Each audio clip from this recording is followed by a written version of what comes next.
perhaps hundreds of trillions of dollars of assets that we need to manage smartly, sustainably, for the benefit and the use of the American people. Mr. President, is there anything China, Canada, and Mexico can do tonight to forestall your implementation of tariffs tomorrow? No, nothing.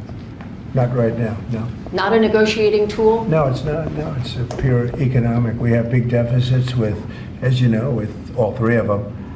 And in one case, they're sending massive amounts of fentanyl, killing hundreds of thousands of people a year with the fentanyl. And in the other two cases, they're making it possible for this poison to get in, number one. And number two, we have big deficits, and it's something we're doing, and we'll possibly very substantially increase it or not. We'll see how it is, but it's a lot of money coming to the United States. As you know, we have about a $200 billion deficit with Canada, getting close to $200 billion. They've treated us very unfairly. And I say, why should we be subsidizing Canada? It's wonderful. I have so many friends in Canada. It's a great place. Is there a concession you're looking for, sir? No, we're not looking for a concession. And we'll just see what happens. We'll see what happens. And with Mexico, it's the same thing. We have a $250 billion deficit, and we have a lot of people coming into the border, and now we've largely stopped that, but we've stopped that ourselves. I think they've done a fantastic job. You've seen the numbers, they've dropped to almost zero. But we've suffered under the past administration for years and years. We've suffered with millions of criminals coming into our country. Criminals, people from jails from all over the world. They come through Mexico, and they come through Canada too. A lot of them come through Canada, and a lot of fentanyl comes through Canada, and China makes the fentanyl. China makes the fentanyl, gives it to Mexico, puts it through Canada, puts it through different places, mostly Mexico, but also a lot through Canada. And so all three haven't treated us very well. There are significant... Can I ask you about your meeting with NVIDIA? What did you talk about, and do you think you need to ban more of the chips that they're selling to China? Well, he's a great gentleman, and I hadn't met him. He's the biggest in the world in terms of chips. And I can't say what's going to happen with it. We had a meeting. It was a good meeting. But eventually we're going to put tariffs on chips. We're going to put tariffs on oil and gas. That'll happen fairly soon. I think around the 18th of February. And we're going to put a lot of tariffs on steel.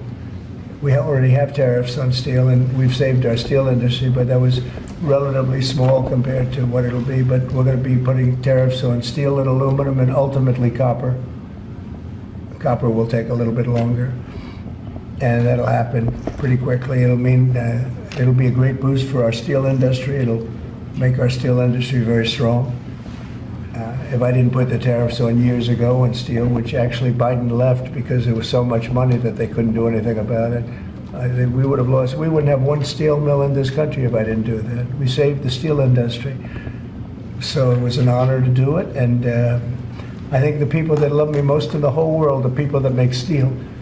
But we're going to be putting sometime this month, next month, we're going to be putting tariffs on steel and aluminum.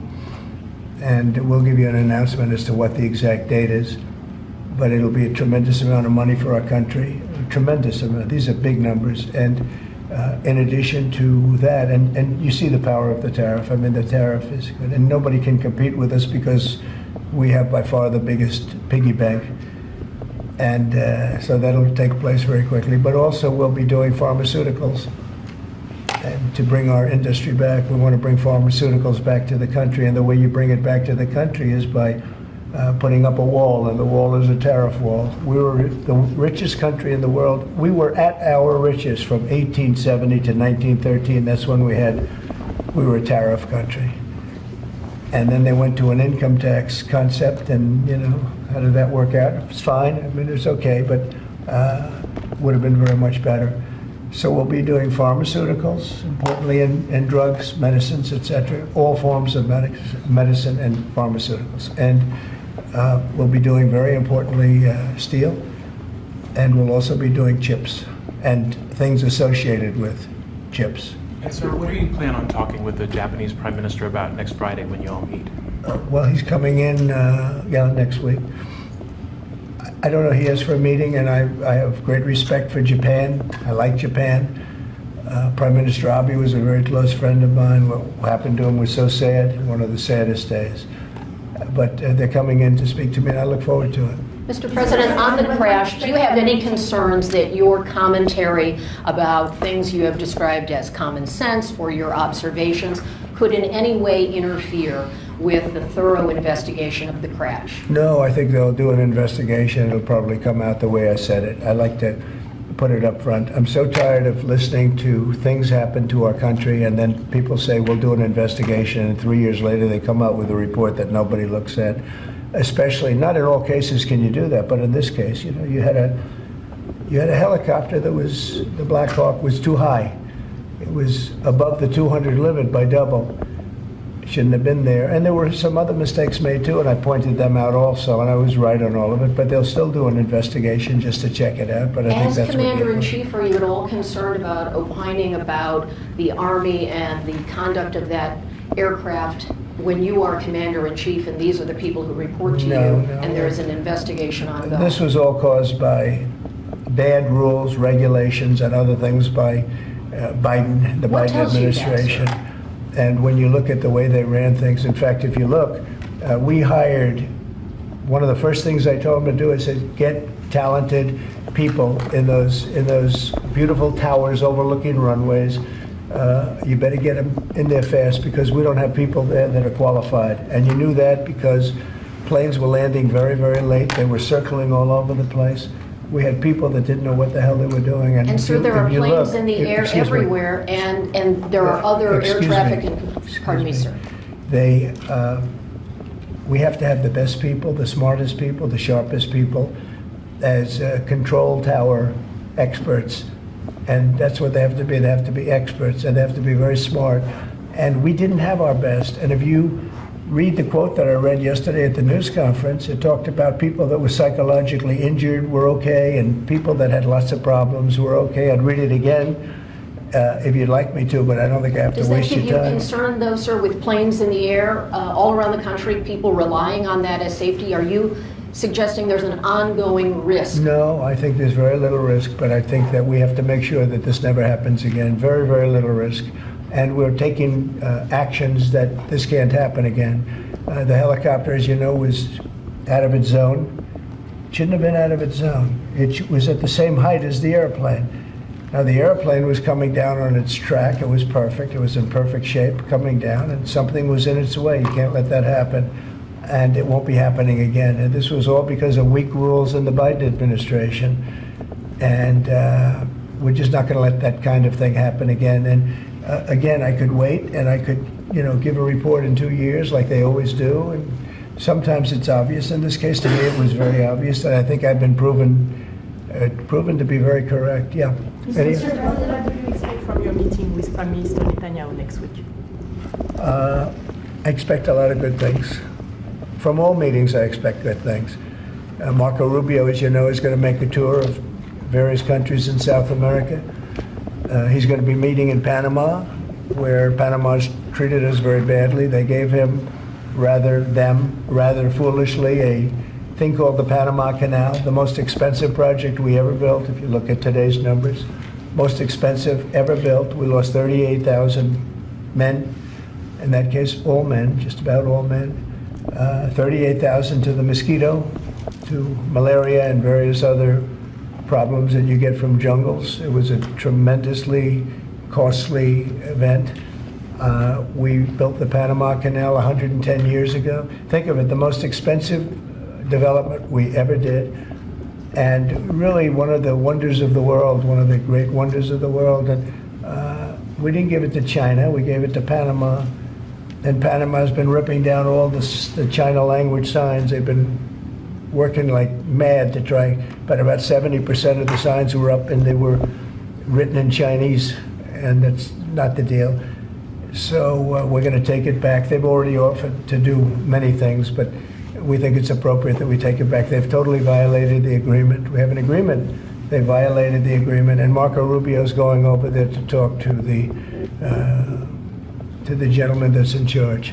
On Israel and Gaza, do you still think it's a good idea for Jordan and Egypt to be taking in Palestinians when they reject the idea and the Palestinians who are living now in Oh, Egypt? I think Jordan will take people, yeah, people from Gaza. And I think Egypt will take them also. I mean, I heard somebody said they're not going to, but I think they will. I feel confident they will. Mr. President, will tomorrow's tariffs include oil? What? Will tomorrow's tariffs be inclusive of Canadian crude? I'm probably going to reduce the tariff a little bit on that. We think we're going to bring it down to 10% on the oil. So it's 25% on the Canada side. Mr. President, are these tariffs stacking on top of already existing tariffs, or this Yes, will be the total? on top of whatever may be existing. Yeah. Mr. President, ask you a question about Venezuela. Rick Cornell was seen on state TV shaking hands with President Maduro. Is there any concern that that might lend legitimacy to the Maduro administration? No, we want to do something with Venezuela. I've been a very big opponent of Venezuela and Maduro. They've treated us not so good, but they've treated, more importantly, the Venezuelan people very badly. We have tremendous Venezuelan population. I got 92% of the vote, the Venezuelan vote. Now we want to see what we can do to get people back in their homeland safe and free and all. He's meeting with a lot of different people, but we are for the people of Venezuela. We're for the Venezuelan Americans. If you look at it, we have them all in Florida, right around the Doral area. That's really, they call it Little Venezuela, right? And they voted for me close to 100%.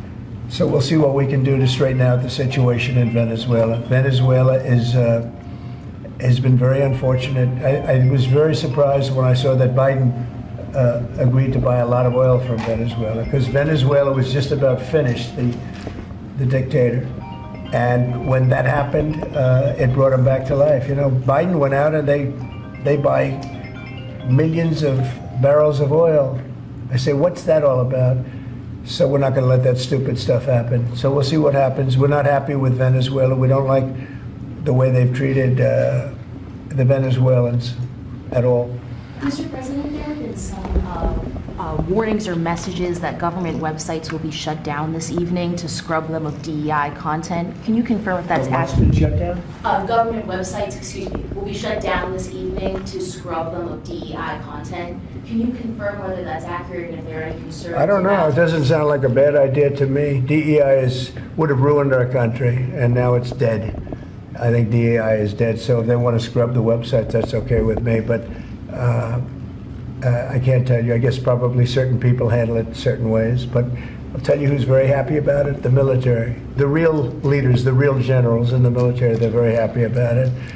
Doug is very happy about it. He's got a big group of people that are going to be working for him, really starting right now. He just got signed up, and they're very happy about it. He had a lot of DEI. Everybody did, but he has not been a fan. It was really hurting our country badly. It's costing a lot of money too. You see the kind of money we're talking about? Hundreds of millions of dollars for nonsense.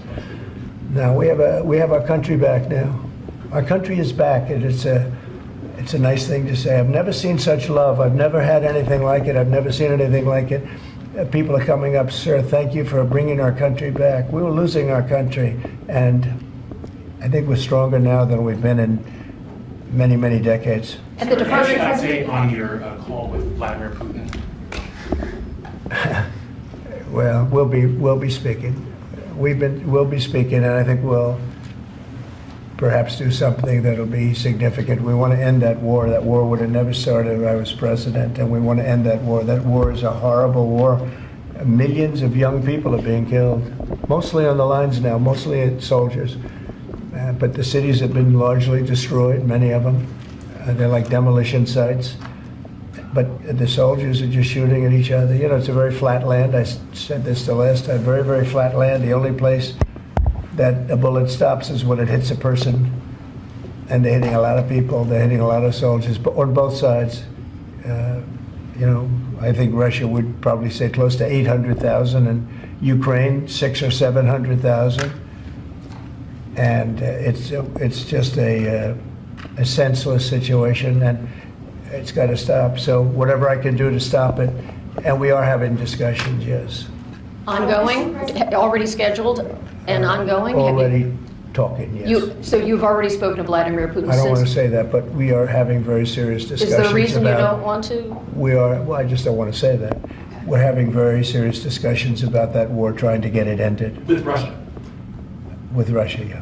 At the Department of Justice and the FBI, there are a number of high-level people who are being asked to resign or are being told they are going to be fired. Did you specifically request any actions at the Bureau or DOJ with respect to those employees? No, but we have some very bad people over there. It was weaponized at a level that nobody's ever seen before. They came after a lot of people, like me, but they came after a lot of people.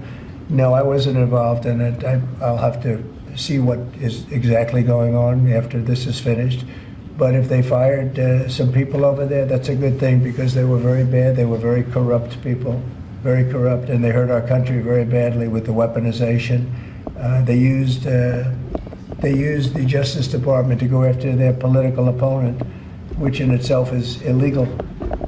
And obviously it didn't work. Are you going to impose tariff on the European Union? What does that mean? Are you going to impose tariff too on the European Union like you are going to do for Mexico and Canada? Well, you're asking me a question, because I'm sure you didn't hear. Am I going to impose tariffs on the European Union? Do you want the truthful answer, or should I give you a political answer? Absolutely. Absolutely. Tariffs The European Union has treated us so terribly. You promised Americans to try to reduce costs, and so many of the products Yeah. that would be tariffed, when they come into the country, the outgoing country is not paying the tariff. The buyers in the United States pay that, and then that's passed on to consumers in Right. most instances. Sometimes. How would you expect to have prices come down if you have such a broad plan for tariffs? And what do you say to the voters who want to see you reduce everyday costs? Well, let me just tell you that I got elected for a lot of reasons. Number one was the border. Number two was inflation, because I had almost no inflation. And yet I charged hundreds of billions of dollars of tariffs to countries. And think of it, I had almost no inflation and took in $600 billion of money from other countries. And tariffs don't cause inflation, they cause success. They cause big success. So we're going to have great success. There could be some temporary short-term disruption, and people will understand that. I had that when I negotiated some of the good deals for the farmers. And unfortunately, those deals have been led astray by Biden and his people because they didn't enforce the deals. We have a deal with China, which is phenomenal for the farmers, but there was nobody to enforce it. In the Biden administration, they let them get away with murder. So that's another thing we're going to be bringing. Do you accept the principle of costs being They passed committed to on? buying $50 billion worth of farm product, and they did it when I was president. As soon as I left, they stopped doing it because there was nobody in Biden to enforce it. But the tariffs are going to make us very rich and very strong, and we're going to treat other countries very fairly. But if you think about it, other countries charge us tariffs. We don't charge them tariffs. And it's about time that that changes. Sir, are you concerned about the market reaction around tariffs? No, no. Tariffs, the word tariff is a very misunderstood word. You've heard me say, I say it kiddingly, but it's one of the most beautiful words in the dictionary. It really is. And we've been taken advantage of because others have charged us VATs. As an example, the European Union charges us 20% plus a VAT tax, called a VAT tax, very similar. And it costs us an absolute fortune. We are treated so badly. They don't take our cars. They don't take our farm products, essentially. They don't take almost anything. And we have a tremendous deficit with the European Union. So we'll be doing something very substantial with the European Union. We're going to bring the level up to where it should be. And if you think of the European Union, then you go to NATO, it's largely the same group of countries. Until I came along, I mean, we were paying almost 100% of NATO only to get bad trade deals.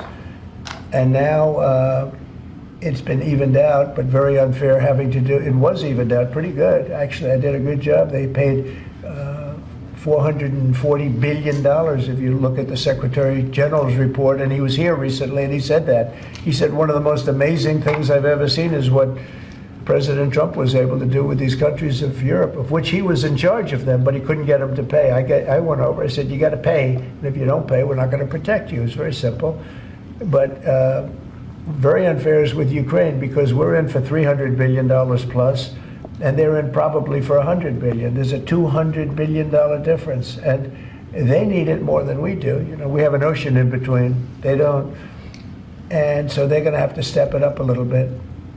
With efforts to reduce the federal workforce, whether it's offering what we've called the buyout package or other efforts, do you have any concerns that there will be employees broadly across the federal government who might take that up? And they're a part of the many different ways that agencies protect the public, from food inspections to water safety to I know, the air but traffic everybody's controllers. replaceable, and we'll get very good people to replace them if it turns out to be more than we thought.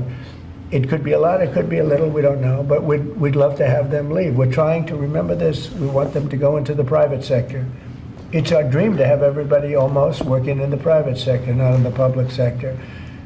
We have many people, very few people came to work. They were, you know, it started more or less with COVID, but actually even before COVID. But it started with the COVID. They didn't come back. And then Biden let them get away with murder. And they, you know, we had federal workforce like 4% coming into the office. And that just doesn't work. You know, people can say it does, but it doesn't work. You have to be unified in a group in the office. It's just, it was crazy. You don't know what they're doing. And then at some point we may ask them to certify that they didn't have two jobs, meaning were they really getting a check from us, the government, and then were they also working a second job and a third job, and, you know, on government time? And many of them will say that they did, you know, which is not legal, but it's a problem. It's a problem. No, we want to get that out. We want to clean it out. You know, people have been trying to reduce federal government now for 40 years, 45 years, and they haven't been able to do it. And this is a way of doing it, I think, very nicely. It's sort of a buyout, too. I think we're treating people very good, but people don't come to the office. They won't have a job starting on that very special date, so we'll see how that works out. I mean, nobody knows how that's going to turn out. Everybody might show up to the office, and maybe a large number won't show up. But if they don't show up, we've accomplished a very serious goal. We're trying to reduce government. Does Mr. Musk or any of those associated with your DOGE effort, do they have any direct access through the government systems to how money is dispersed? No, nothing. No, they are. This has nothing to do also with the federal cutting, you know, with this federal cutting. This is very separate. This is if you don't show up, you don't get paid. But DOGE, I think great progress has been made. We're talking about cutting over $1 trillion of waste. We're talking about waste. We're not talking about we're going to love and cherish Social Security, Medicare, Medicaid. We're not going to do anything with that other than if we can find some abuse or waste, we'll do something, but the people won't be affected. It'll only be more effective and better. And our country, as our country gets richer, the people on Social Security, Medicare, Medicaid, those people are going to be more secure. If Biden had gotten elected, Social Security was going to fail because the country was failing. It was going to fail. The country was going to fail. And therefore, the Social Security, Medicare, Medicaid, and all of the other things that you may get would not be able to be paid. Our country is getting very strong, and you see it. I think more progress has been made in the last 2 or 3 weeks than has been made in the last 4 years. I think not only has more progress been made in the last 4 years, it's, I'll call it deprogress. We went way backward as a country in so many different ways, from woke to all of the other things that took place that were so bad. You look at Afghanistan, how embarrassing that was. I think Afghanistan really started the problem with Russia and Ukraine. When Putin looked over and he saw how incompetently that was handled, I was getting out, but I was going to keep Bagram. Right now, China has Bagram. I was going to keep one of the biggest air bases in the world. They left it. But I was, other than Bagram, I was going to get out. And I wasn't keeping Bagram for Afghanistan. I was keeping it for China because it's 1 hour away from where China makes its nuclear weapons. And we were keeping it. So we have a lot of great things happening in our country, and we appreciate that you're here. And I'm really thrilled about Doug, and I'm really thrilled about his friend, Chris Wright, who's a legend in the oil business, right? They keep telling me, Catherine, he's like a legend, and he's a legend too in a lot of businesses. And we have an amazing group of people working with us. There's a man behind me who became a tremendous success. He was not a wealthy man. He didn't start off a wealthy man, and he ended up a wealthy man. And you know, that's a great talent. And he's willing to sacrifice so much and to put it to work for our country. Watch the job he does on the interior, but in particular on really making our country very, very wealthy by utilizing it properly. And at the same time, environmentally, he does it he's very much an environmentalist. He's going to do it very carefully and very painstakingly good. But you just watch what happens. And working with the Department of Energy, where his compatriot, his friend, and also considered the most talented man in the oil business, is the head of the Department of Energy, and they work together. It's almost like a partnership. It really is a partnership. And watch what that does for our country. It'll be a fantastic thing to see. Thank you very much, everybody.